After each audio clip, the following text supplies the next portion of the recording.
नमस्कार। Authors and books के इस ताजा संस्करण में आपका स्वागत है। Welcome viewers to this latest episode of authors and books. Today we have with us very renowned author and who has done a very extraordinary book about which we are going to talk. मित्रों, आज हमारे साथ एक आप कह सकते हैं कि बहुत ही एक्स्ट्राऑर्डिनरी ऑथर हैं और उन्होंने बड़ी एक्स्ट्राऑर्डिनरी किताब लिखी है।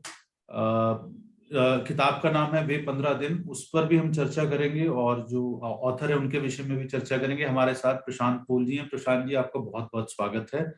और आपने अपने व्यस्त समय में से समय निकाला हमसे बातचीत करने के लिए। आपका बहुत बहुत धन्यवाद। और मैं मित्रों, सबसे पहले जैसा हम करते हैं, ये पुस्तक है। इस पुस्तक को आप देख रहे हैं, वे 15 दिन। 1 अगस्त 1947 से 15 अगस्त 1947 के निर्णायक दिनों की गाथा। हर एक दिन का इसमें लेखा जोखा है कि अलग अलग मोर्चों पर क्या हो रहा था। तो ये actually it is more like a racy thriller if you read it. ये है तो नॉन फिक्शन की किताब, लेकिन ये फिक्शन की किताब लगती है। प्रभात पेपर बैग्स ने इसे छापा है हिंदी में। इसकी जो जो संस्करण जिस पर हम आज चर्चा कर रहे हैं, इसकी कीमत 200 रुपए है। आप इसको प्रभात बुक्स की वेबसाइट से भी मंगवा सकते हैं और आप इसको जो भी मेजर ऑनलाइन प्लेटफॉर्म्स है उससे भी मंगवा सकते हैं। और ये 1 से 15 अगस्त 1947 तक की हर रोज की जो है वो लेखा जोखा, बहुत ही वेल रिसर्च बेस्ड, और रेफरेंसेस इसके अंदर जो है बड़ी ही प्रचुर मात्रा में है। और इसके अलावा जो है वो पुस्तक के अंत में एक जो है आपको बहुत अच्छी बिब्लियोग्राफी भी मिलेगी, संदर्भ जो मिलेंगे, और अंग्रेजी, हिंदी, मराठी सबके मिलेंगे। अब थोड़ा सा क्विकली ऑथर के बारे में। प्रशांत जी जो है बहुमुखी प्रतिभा के धनी हैं। बीई इलेक्ट्रॉनिक एंड टेलीकॉम है, एमए है मराठी में, और इसके अलावा कई मल्टीनेशनल कंपनीज में जो है वो डायरेक्टर रह चुके हैं। कई मल्टीनेशनल कंपनियों के कंसल्टेंट हैं।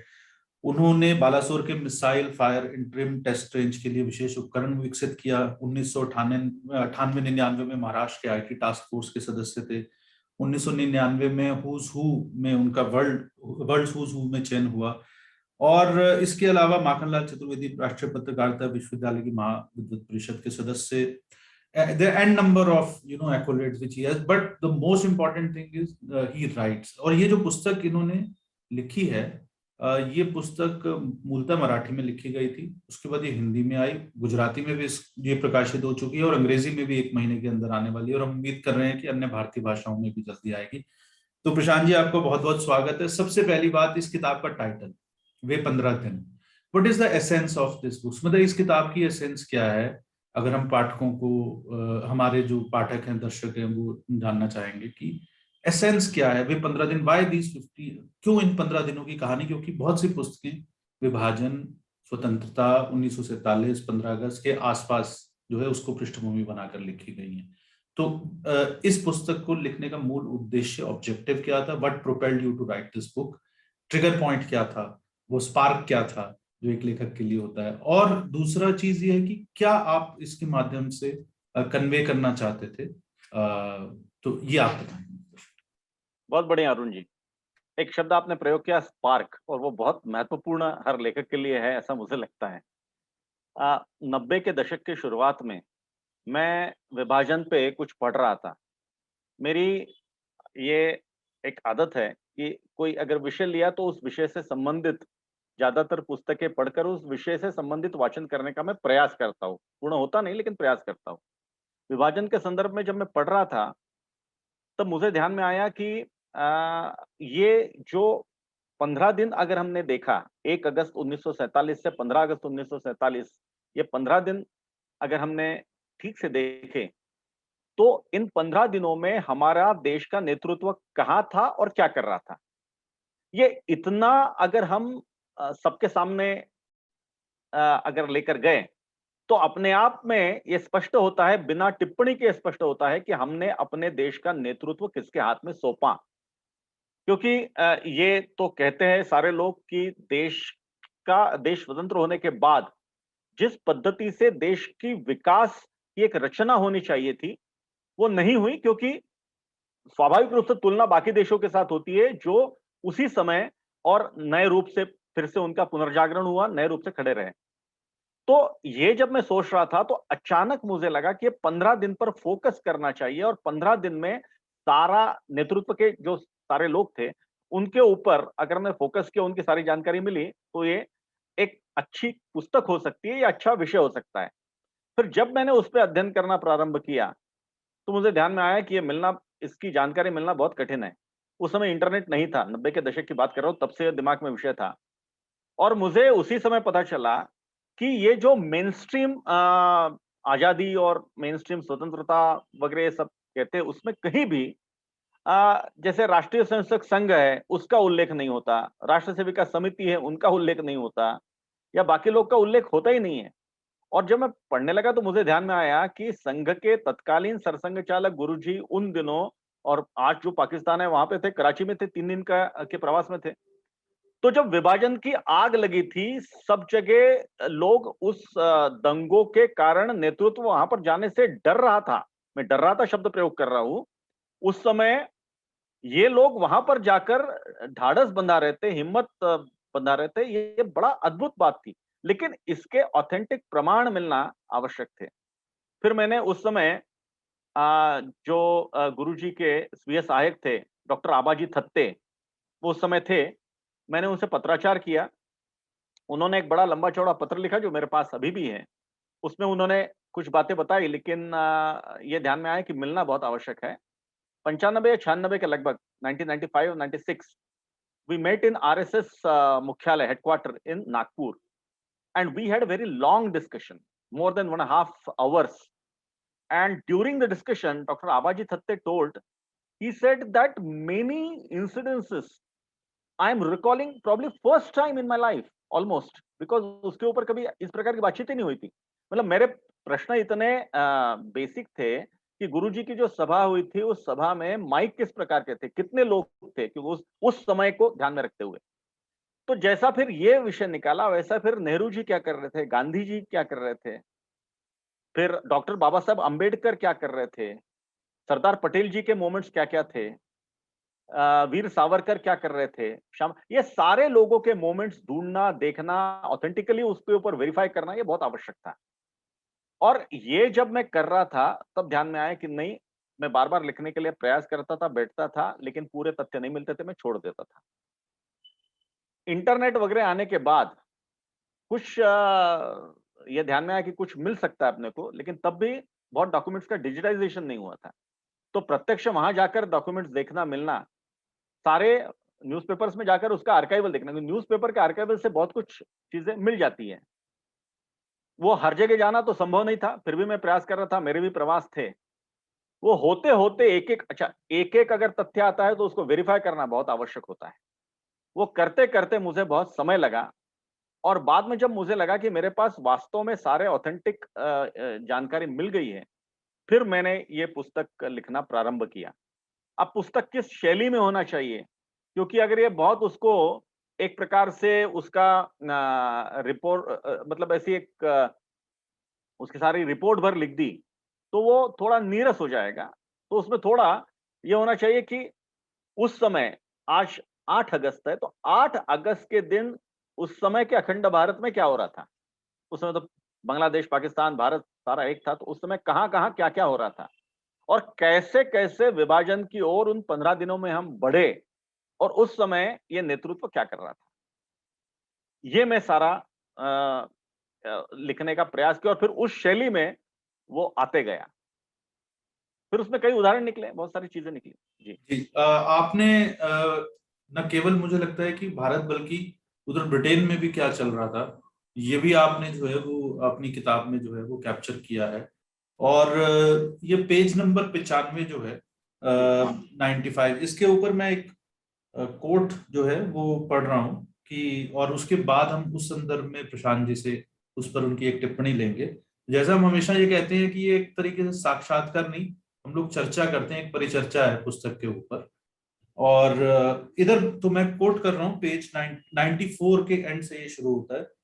इधर भारत में दोपहर के 3 बज रहे हैं, उधर लंदन में सुबह के 10:30 बजे हैं। लंदन के मध्यवर्ती इलाके में शेफर्ड बुश गुरुद्वारे में सिख नेता इकट्ठे होने लगे हैं। इंग्लैंड में रहने वाला सिख समुदाय भारत की हिंसक घटनाओं से बेहद चिंतित है। पश्चिमी पंजाब में रहने वाले किसी रिश्तेदार की बहन को मुस्लिम गुंडों ने उठा लिया है, तो किसी रिश्तेदार को बीच सड़क पर दिन दहाड़े काटा गया है। काट दिया गया है। इसके अलावा अभी भी विभाजन की रेखा स्पष्ट नहीं है, कौन किस तरफ जाएगा पता नहीं। पंजाब के इस विभाजन का दुख इंग्लैंड के सिखों के मन मस्तिष्क पर छाया हुआ है।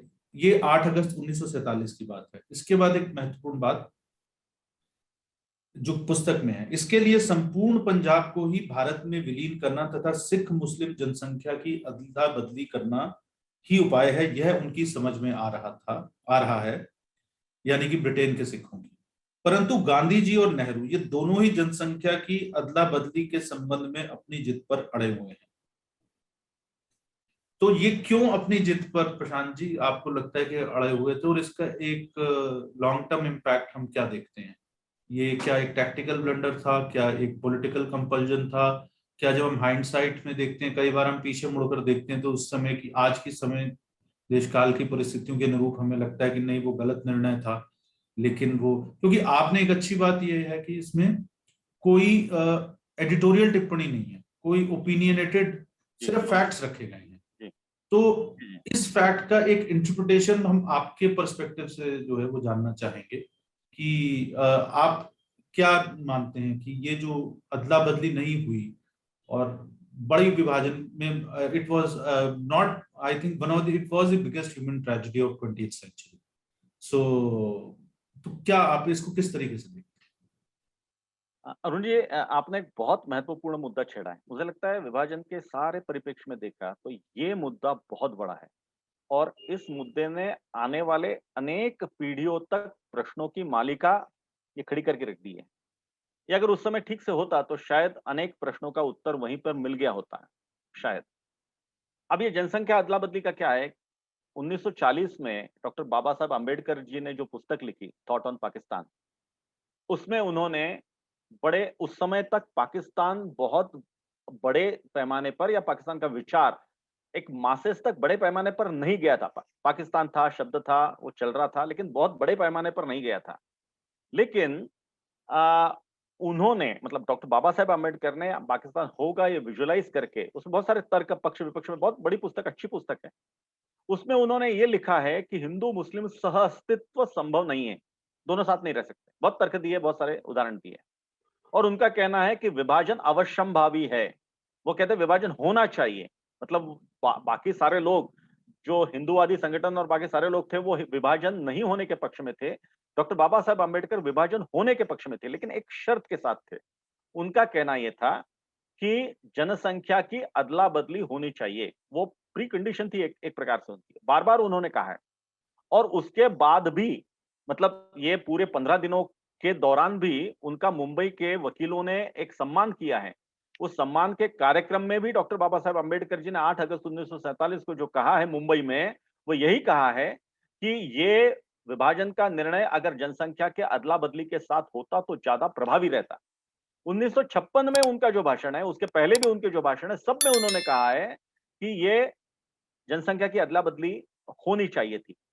अब ये जो उल्लेख आपने जिसका किया, जिस प्रसंग का, मैंने जब पुस्तक लिखी तो कुल मिलाकर के कंटेम्प्ररी उस समय का पूरे विश्व में भारत के संबंध में क्या चल रहा था, आपने देखा होगा। इसमें कई सिंगापुर के समाचार पत्रों का भी मैंने उल्लेख किया है, सिंगापुर की घटनाएं हैं। इसमें यूरोप की घटनाएं हैं कि यूरोप के कुछ लोगों को जो नेताजी सुभाष चंद्र बोस के आर्मी के माध्यम से वहां पर आए थे, उनको भारत में जाना संभव होगा नहीं होगा। लंदन का की ये घटना का आपने उल्लेख किया। लंदन का बेसिकली ऐसा है कि वहां के जितने सिख थे वो कह रहे थे कि पंजाब का विभाजन ये हमें मंजूर नहीं, हमें मान्य नहीं है।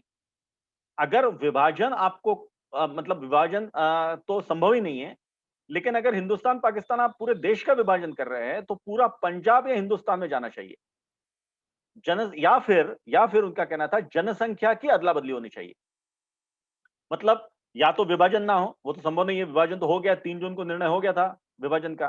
तो अगर विभाजन हो गया है तो उस कंडीशन में या तो पूरा पंजाब ये भारत के साथ मिलाया जाए, या फिर जितने यहां के मुसलमान हैं वो पाकिस्तान चले जाए और वहां के हिंदू सिख जो है वो सारे के सारे भारत में आ जाए।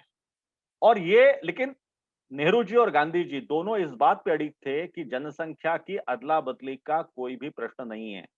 और यही सबसे ज्यादा एक दुखदायक बात थी कि वहां के अनेक लोगों ने इस पर भरोसा रखा और उनका कहना था कि आप जहां हैं वहीं पे रहें।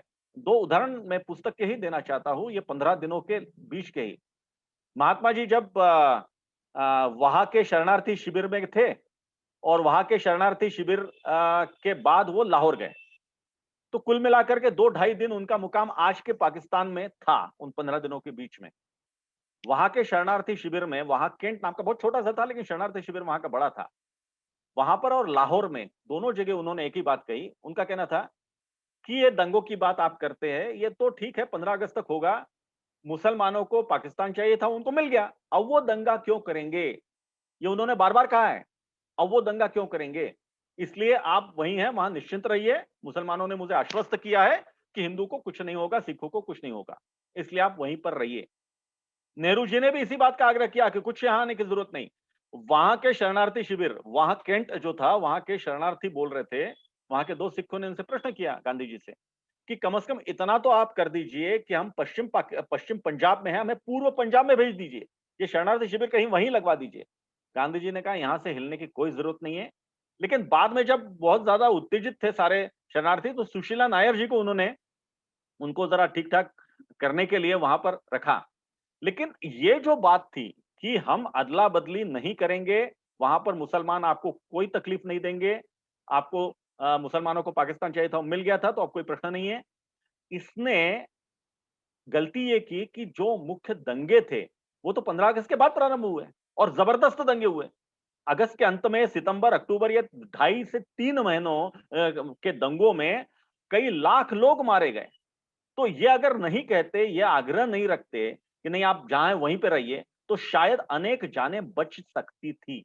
ये पुस्तक से जो अनेक चित्र सामने आते हैं, उसमें से वो भी एक है कि इसका आग्रह कि आप जहां हैं वहीं पे रहिए, आग्रह नहीं करना चाहिए था, ऐसा मुझे लगता है। आपने जो पंजाब की, लाहौर की बात की, मुझे जहां तक ध्यान में आता है कि उस समय ट्रिब्यून ने जो है वो एक स्टोरी की हेडलाइन में छापा था कि if Punjab is the sword arm of India then RSS is the sword arm of Punjab. Yes. Sangh की, और मैं पुस्तक में भी देख रहा था, आपने जो गुरुजी जो राष्ट्रीय स्वयंसेवक संघ के दूसरे सरसंघ चालक थे, तो उनका कराची में और सिंध में के अन्य स्थानों पर जो उनका प्रवास हो रहा था, उसके बारे में भी आपने चर्चा की है। और आपने शुरू में यह भी कहा कि जो so called main stream history जिसको बनाया गया, उसमें संघ और जो है राष्ट्रीय सेविका समिति जैसे संगठनों को के योगदान को जो है वो नहीं देखा गया। अब जब हम आजादी की 75वीं वर्षगांठ मना रहे हैं, तो इस पुस्तक के संदर्भ में आप मुझे ये बताएं कि संघ ने विभाजन के दौरान, जब विभाजन की खासकर जो ये दंगे चल रहे थे उस दौरान, तो क्या भूमिका संघ की उस दौरान रही? लोगों को, एएन बाली को भी शायद आपने, जहां तक मैं जानता हूँ, कि कोट किया है। और सौभाग्यवश एएन बाली जो है, उनकी पुस्तक now it can be told, जी, अब पूरे अच्छे से प्रकाशित होकर आ गई है। और तो ये जो चित्र में मिलता है, उसमें संघ की जो भूमिका है दंगों के दौरान, खासकर हिंदुओं और सिखों को बचाने में, वो संघ की क्या भूमिका रही, एक। और दूसरी चीज ये है कि आपको क्या लगता है कि इसके विषय में क्यों बाद में जो है वो हमारे यहाँ पर ऐसी चर्चा नहीं, उल्टे संघ पर सवालिया निशान खड़े करने का प्रयास किया जाता रहा कि आपने स्वतंत्रता संग्राम में जो है वो क्या योगदान दिया था? अरुण जी, अच्छा मुद्दा है ये। मैं एक उदाहरण पहले देना चाहता हूँ टू स्टार्ट विथ। 1946 में नेहरू जी ने प्रवास करने का सोचा था। नेहरू जी का प्रवास चल रहा था। अब 1945 में प्रांतिक असेंबली उस समय बोलते थे, मतलब प्रांतिक विधानसभा हम बोल सकते हैं आज की भाषा में, तो उसके चुनाव हुए। उस चुनाव में सिंध प्रांत में मुस्लिम लीग जीती थी। मुस्लिम लीग के हाथ में था, वो सत्ता उसकी थी। तो ये जो सिंध प्रांत था, वहां का एक मंत्री था खुर्रम। वो मंत्री इतना ज्यादा खुलकर बोलता था, वो कहता था कि हम हिंदू सिखों की लड़कियों को उठाकर लेकर जाएंगे। ये प्रकट रूप से कहता था।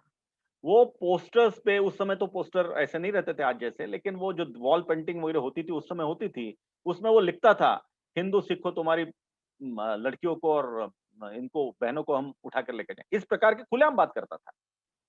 तो नेहरू जी ने अपने सारे दौरे में उनके हैदराबाद भी था, सिंध का जो हैदराबाद है वो भी था, कराची भी था, हैदराबाद भी था। सिंध के 2 ही स्थानों पे नेहरू जी की सभा होने वाली थी 1946 में, 1946। विभाजन अभी घोषित नहीं हुआ है, विभाजन घोषित हुआ 3 जून को 1947 को।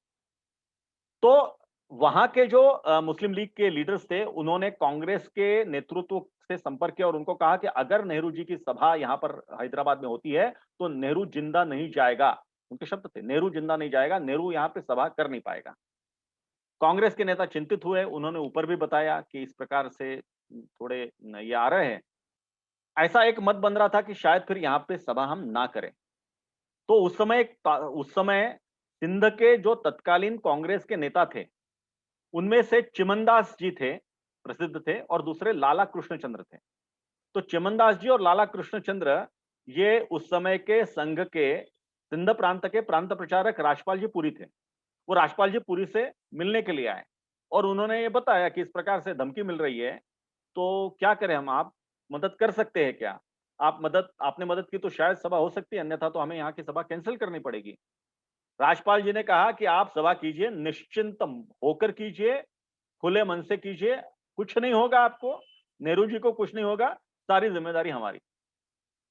वो सभा हुई, बहुत अच्छे से हुई नेहरू जी की सभा, और कहीं कुछ भी ना गड़बड़ या कुछ भी नहीं हुआ। अब ये इस बात का परिचायक है, ये बात क्यों नहीं सामने आती, मुझे आज तक ये लगता है शायद बात सामने लाने का प्रयास नहीं हुआ या नहीं आई सामने बात, कि संघ इतनी ताकतवर शक्ति उस समय वहां थी। संघ एक ताकत और एक शक्ति के रूप में वहां पर था। तो वहां पर संघ की जो ताकत थी, उसके कारण मुस्लिम लीग को भी रुकना पड़ा, झुकना पड़ा कि नहीं, यहां पर हम कुछ गड़बड़ नहीं कर सकते। उस प्रकार के संघ की रचना थी। संघ की शाखाओं में आने वाली रोज की संख्या और शाखाओं की संख्या, इसमें बहुत ज्यादा संख्या होती थी। अब जब गुरुजी 5 अगस्त को कराची में गए, 5 अगस्त को उनका कराची में कार्यक्रम हुआ, वो कार्यक्रम में संचलन भी हुआ। संचलन में आप कल्पना करें, 6 दिन के बाद वहां पर पाकिस्तान बनने जा रहा है। वहां पे मुसलमानों ने अपना टेरर जमाया है, और मुस्लिम नेशनल गार्ड नाम के उनका एक जो दल था, दुर्भाग्य से उसका नाम लोग विस्मृति में चला गया है, लोग भूल गए हैं। लेकिन सबसे ज्यादा अगर नृशंसता, क्रूरता, हत्याएं अगर किसने की, तो वो मुस्लिम नेशनल गार्ड मतलब मुस्लिम लीग ने की थी। तो उसने खुलेआम धमकी दी है कि यहां पर कुछ नहीं कर सकेंगे आप कराची में, या पाकिस्तान की, उस समय तो पाकिस्तान की एक राजधानी थी, जिन्ना वहां पे रह रहे थे। उसी पाकिस्तान के राजधानी में, सो कॉल्ड राजधानी में, कराची में, उनके नाक के नीचे 5 अगस्त को और हजारों स्वयंसेवकों का संचलन होता है। और उस समय का संचलन वो सैनिकी गणवेश में होता था। आप जानते हैं, प्रतिबंध के पहले सारा सैनिक गणवेश और वो घोष के साथ बहुत जबरदस्त संचलन हुआ।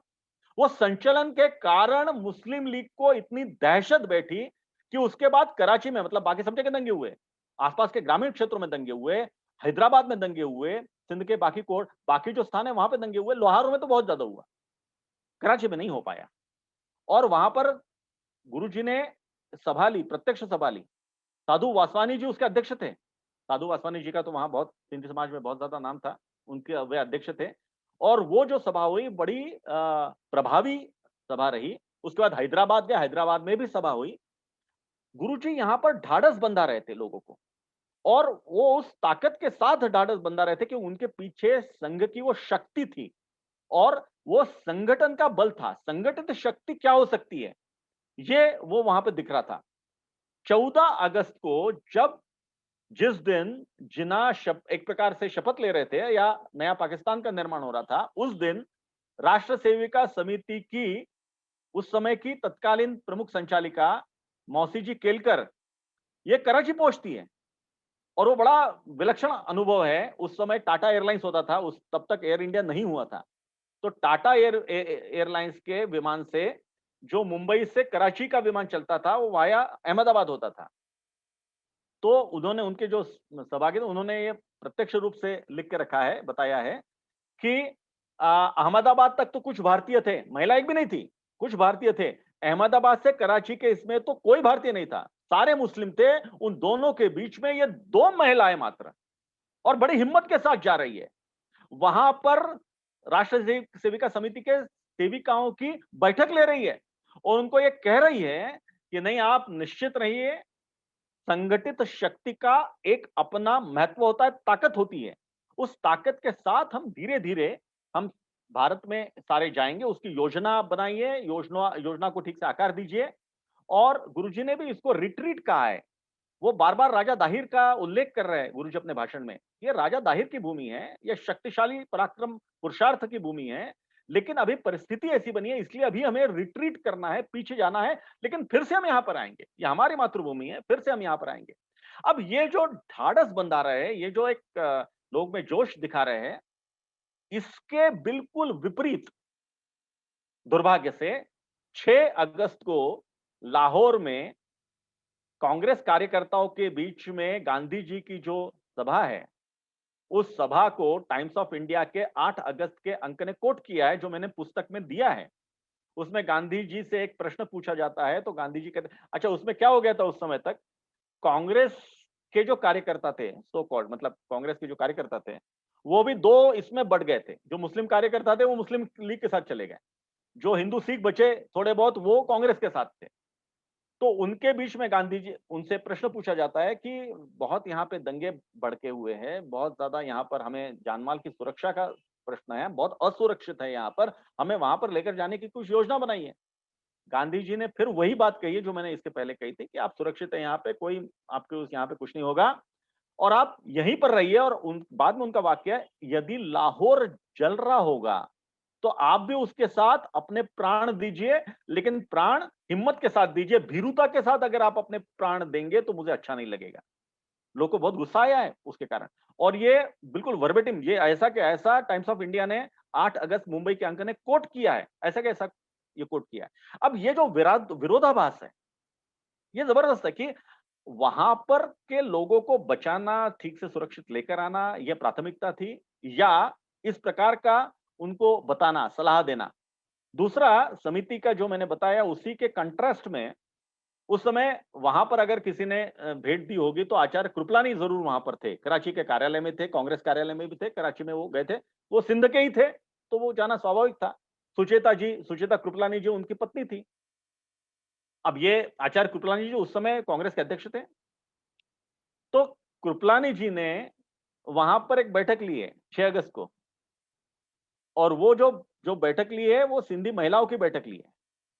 उस बैठक में महिला उनसे कहती है कि हम यहाँ बहुत असुरक्षित है, ये सारे लोग हमें छेड़ते हैं, उठाकर लेकर जाते हैं, कोई उदाहरण बताता है, वो उसकी बहन को लेकर गया, इसकी ये लेकर गया, बलात्कार हो रहा है, हम कैसे रहे यहाँ पर, बहुत असुरक्षित है।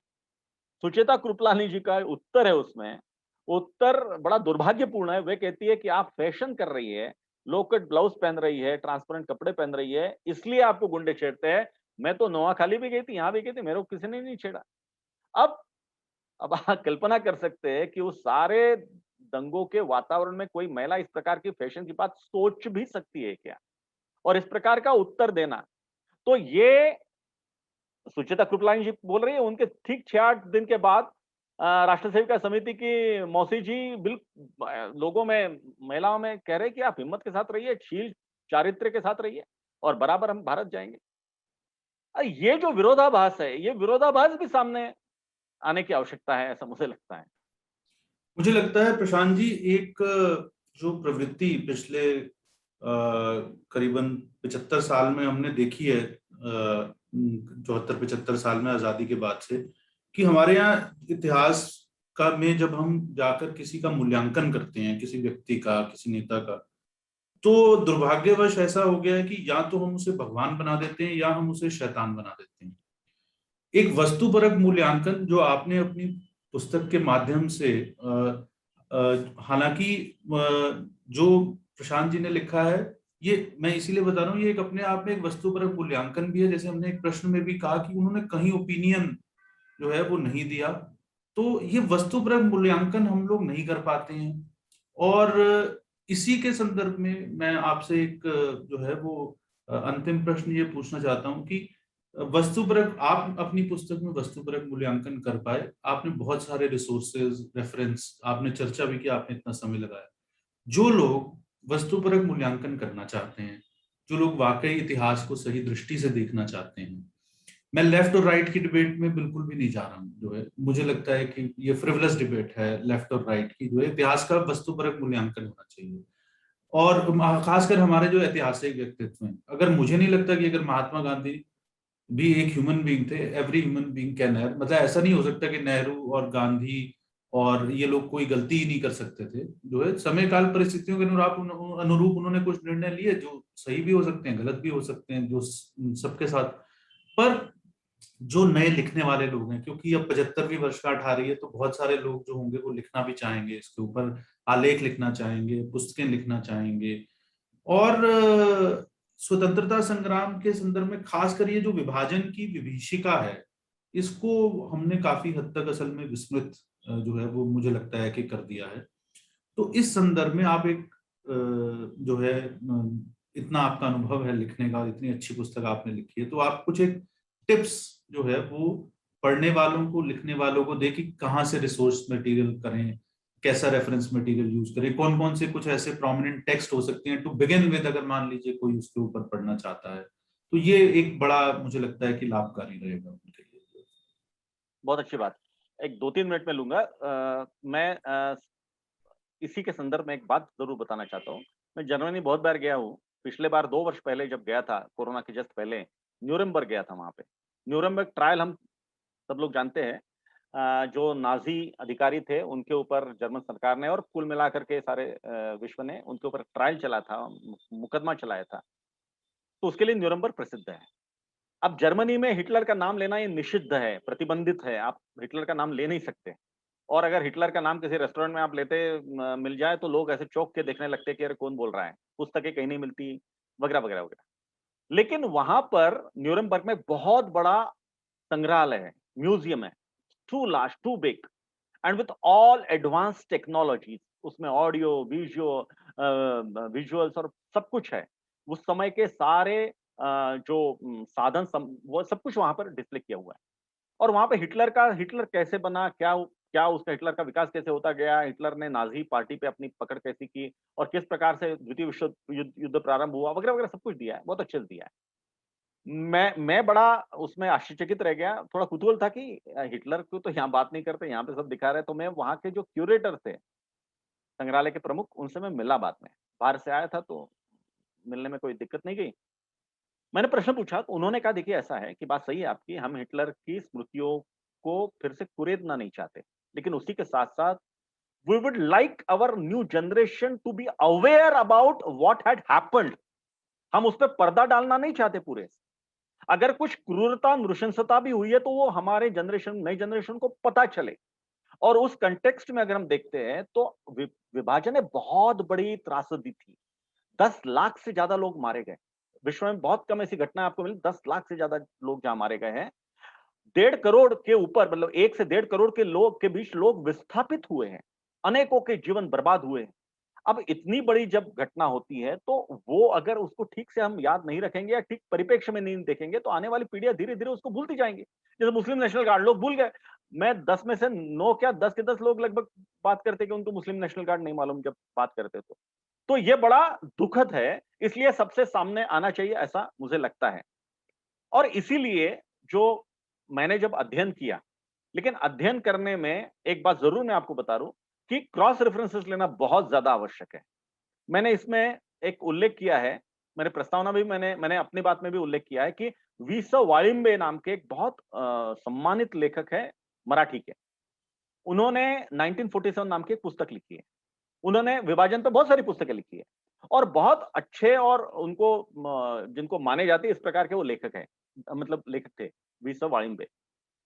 उन्होंने north west frontier province, Khyber Pakhtunkhwa, इसके ऊपर जो रेफरेंडम का सारा नाटक हुआ, वो दुर्भाग्य की बात थी। अभी समय नहीं है, नहीं तो नेहरू जी के जिद के कारण खैबर पख्तूनख्वा हमारे हाथ से चला गया, ये हम सभी जानते हैं।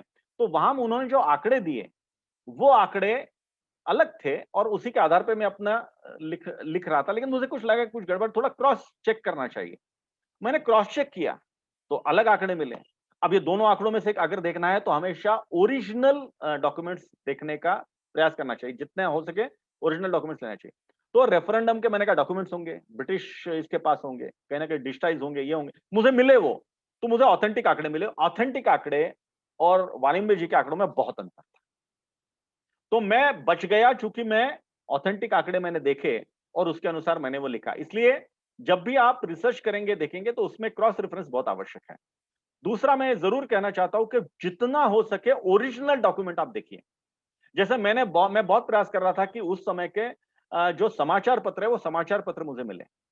तो जिन जिन समाचार पत्रों के आर्काइवल थे, अब वो आर्काइवल आसानी से नहीं मिलते, आपको संपर्क करना पड़ता है, मिलना पड़ता है, कहीं शुल्क भी देना पड़ता है। वो सब करके उससे कुछ ना कुछ, देखिए, वो भी कुछ बायस्ड हो सकते हैं। उस समय कई तो अंग्रेजी मानसिकता के हो सकते हैं, लेकिन उस सबसे एक पिक्चर क्लियर होता है, कुछ ना कुछ अपने सामने आता है। फिर जैसे गांधी जी के बारे में है, तो गांधी जी की भूमिका और उसके बारे में बहुत कुछ लिखा गया है। बहुत विरोध भी लिखा गया है, बहुत समर्थन में भी लिखा गया है। उसके बजाय उनकी जो, जैसे डीजी तेंदुलकर ने उनकी जो जीवनी लिखी है, वन ऑफ द ऑथेंटिक, उनकी जो बायोग्राफी हम बोल सकते हैं, उसके 8 खंड हैं, तो वो जरूर पढ़ना चाहिए।